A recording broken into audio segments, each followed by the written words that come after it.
Thank you, Yang Gang. I love campaigning in Iowa because this is one of the only places in the entire country where democracy still works as it is intended.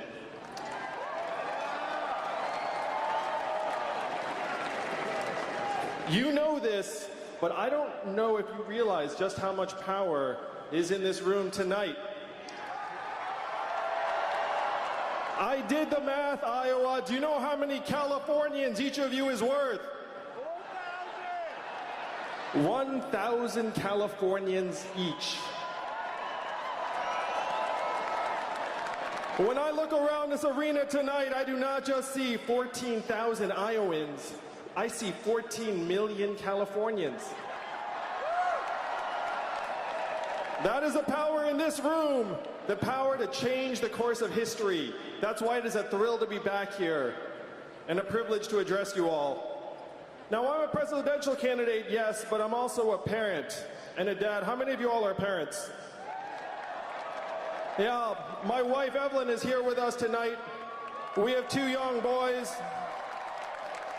Christopher and Damien, and I'm running for president because of a thought that the parents here in this room have had, but we have been afraid to express. And it is this: our kids are not all right. They are not all right because we have left them a future far darker than the lives that we have led as their parents. Now, many of you think of me as a business guy, but for the last 7 years, I've been a nonprofit guy. I started a nonprofit called Venture for America that helped create thousands of jobs in cities like Detroit, Cleveland, St. Louis, Baltimore, and you know what I saw during these 7 years? I saw millions of young people who were not starting families, let alone businesses, because they couldn't pay their bills. I saw millions of young people who were buried under a mountain of debt and trapped in their parents' basements. I saw record high levels of anxiety, stress, depression, mental illness, even suicides and drug overdoses, to the point that our country's life expectancy has declined for 3 years in a row. First time in 100 years that has happened, Iowa. If you turned on cable news today, why would you think that Donald Trump is our president? Go ahead and shout something out. Someone who's not the Yang Gang.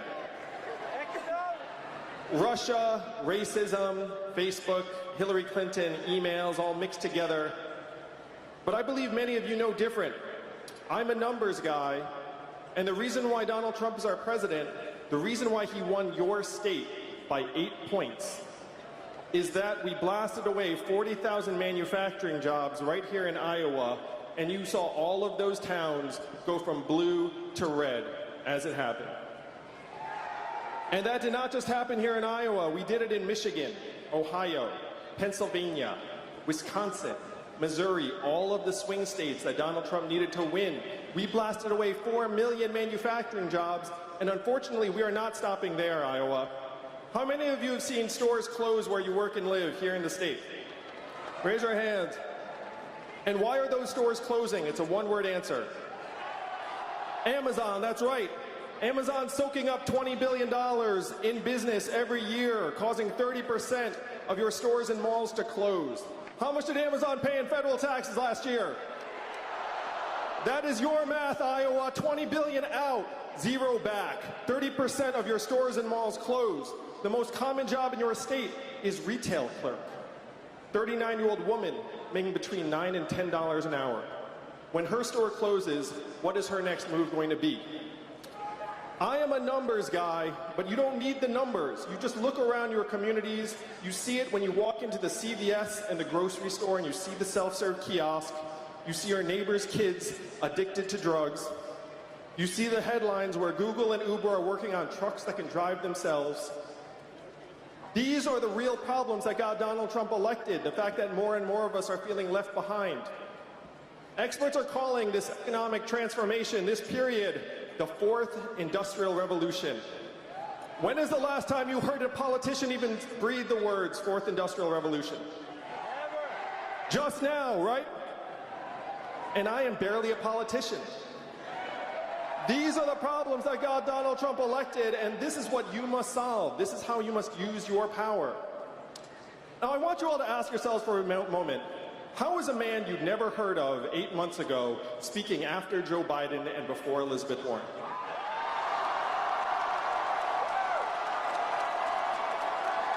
How did a man you never heard of before raise $10 million last quarter in increments of only $30 each? So my fans are almost as cheap as Bernie's. It is because I know what the true nature of the problems are and how we can solve them.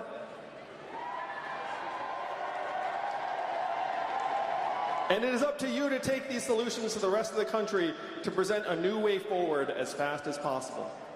Now, what is this new way forward? What is the vision? If you've heard anything about me and my campaign, heard this. There's an Asian man running for president who wants to give everyone $1,000 a month. And the first time you heard that, it sounded like a gimmick, too good to be true, but this is not my idea and it's not a new idea. Thomas Paine was for it at our founding. Martin Luther King fought for it in the 60s. 1,000 economists endorsed it. Congress, the U.S. House of Representatives passed it twice in 1971, and 11 years later, one state passed a dividend where now everyone in that state gets between $1,000 and $2,000 a year, no questions asked. And what state is that? And how does Alaska pay for it? And what is the oil of the 21st century, Iowa?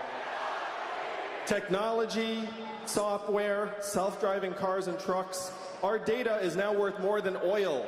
Raise your hand if you got your data check in the mail. Where did the data checks go? They went to Facebook, Amazon, Google, and the trillion-dollar tech companies that are paying zero or near zero interest. Now think about what $1,000 a month would actually mean in your hands and the hands of your friends and neighbors. It would mean lower stress levels. It would mean fewer arguments with your spouse. It would mean being able to retire with dignity. It would mean not having to choose between car repairs and new clothes for your kids. It's not about the money, it is about what it means to us. And I've been giving $1,000 a month to families around the country for a number of months now. I recommend it. And one of them is here tonight, Kyle Christensen, who lives in Iowa Falls. Thank you, Kyle. Look at that. I thought you were up there, Kyle. I'm glad you're at the fancy table. So Kyle lives in Iowa Falls with his mom who's recovering from cancer. And when I saw Kyle on my last trip, he said that after he'd taken care of some bills, he bought a guitar and was playing shows for the first time in years. For Kyle, it was a guitar. For Jody in New Hampshire, it was car repairs to visit her daughter. For Mallory in Florida, it was going back to school at the age of 68. This is what the Freedom Dividend would mean for us in real life. And this is the vision that you can make a reality like this, Iowa, because this is your power and your power alone.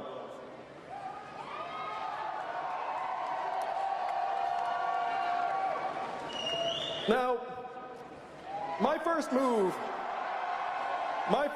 was not to run for president of the United States because I am not insane.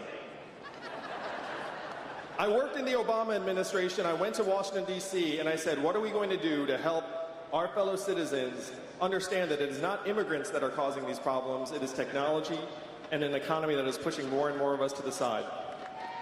And the folks in Washington, D.C. had very little to offer.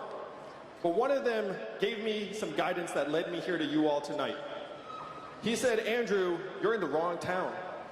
No one in Washington, D.C. will touch this because fundamentally this is not a town of leaders, this is a town of followers. And the only way we will do anything is if you were to create a wave in the rest of the country and bring that wave crashing down on our heads. And that is why I'm with you tonight, Iowa. I am with you tonight because you must be that wave. I am not running for president because I fantasized about being president.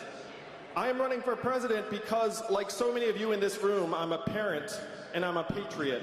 I have seen the future that lies ahead for our children, and it is not something I am willing to accept.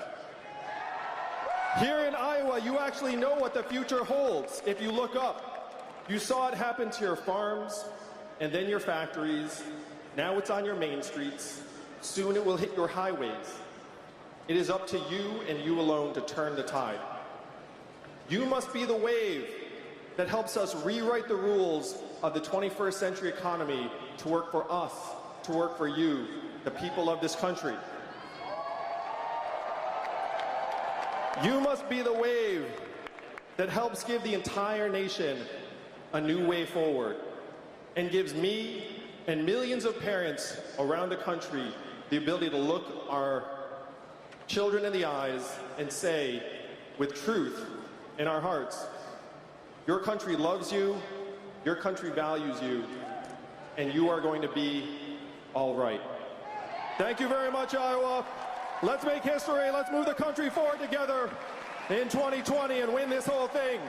I love Iowa. I love it here. Thank you.